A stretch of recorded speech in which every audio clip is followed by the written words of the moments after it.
You know the exact moment. Someone says something sharp, or the tone in the room suddenly shifts, and your mind just empties out. You know exactly what you want to say to defend yourself. The words are right there, but it feels like your vocal cords have been cut. You sit there, completely frozen, physically incapable of pushing a single syllable out of your mouth. This silence exists entirely outside your character or your courage. It is a biological reflex, functioning as automatically as a heartbeat or a flinch. This is an emotional hijack. The moment your nervous system perceives a threat, the amygdala fires, instantly severing the connection to your prefrontal cortex. Your logic center goes offline in a fraction of a second as the ancient survival parts of the brain take command.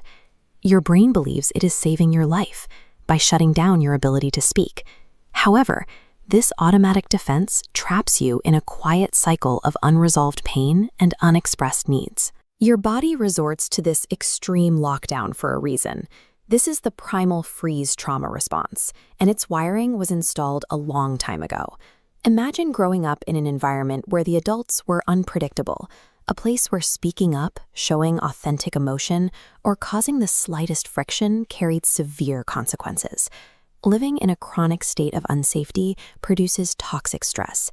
It acts as a biological alarm system that never gets to turn off, constantly flooding a developing child's body with stress chemicals.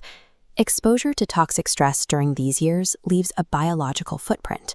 Researchers at Harvard documented that chronic sympathetic activation reconfigures the brain's physical architecture, permanently raising the nervous system's biological set point. The child who learned the disappearing act to keep the peace was adapting to a hostile environment with ferocious intelligence. That strategy worked perfectly to keep you safe back then. The problem is that survival strategies are blind to time. The external environment became safe, but your biological alarm system never received the memo that the war is over. You are an adult now. You live in a space where you hold the power, and the immediate physical danger is gone. Yet your nervous system is still running its old, hypervigilant background program. Because that radar is so exquisitely tuned to detect danger, it misinterprets modern interactions. A slight shift in a coworker's tone or a canceled coffee date suddenly register in your body as life or death threats. This triggers a process called emotional autocomplete.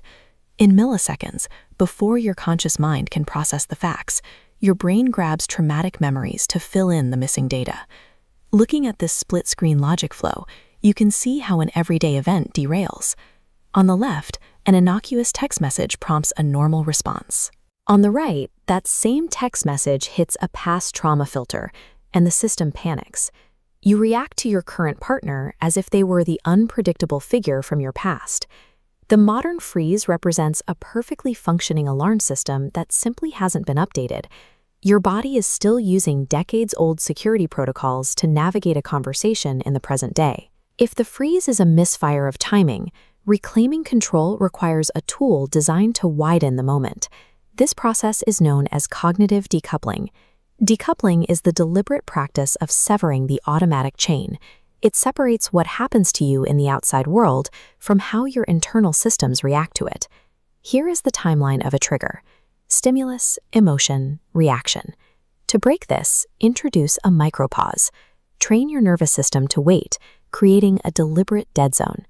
Inside that pause, you ask, what is literally happening right now, stripped of interpretation?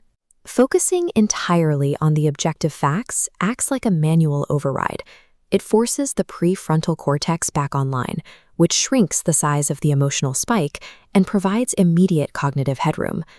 Establishing this deliberate gap provides you internal governance.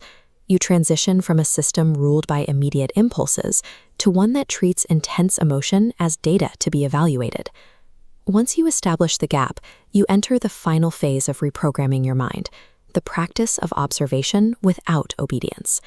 Emotional regulation does not mean forcing yourself to speak when your body is terrified. It means allowing that intense wave of fear to arrive, noticing it, and refusing to obey the urge to disappear. When the spike occurs and the old catastrophic ending fails to materialize, the brain receives new data. Your nervous system begins to update its baseline encoding about what actually constitutes a threat. That freezing reflex has been with you for a long time. It was a fiercely loyal protector when you were small and had no other defense. But its watch has ended. It has served its purpose. You no longer have to live in the survival vacuum. Choose deliberate presence over an involuntary shutdown. Step into the safety of the present moment. And finally, reclaim the voice you were forced to hide.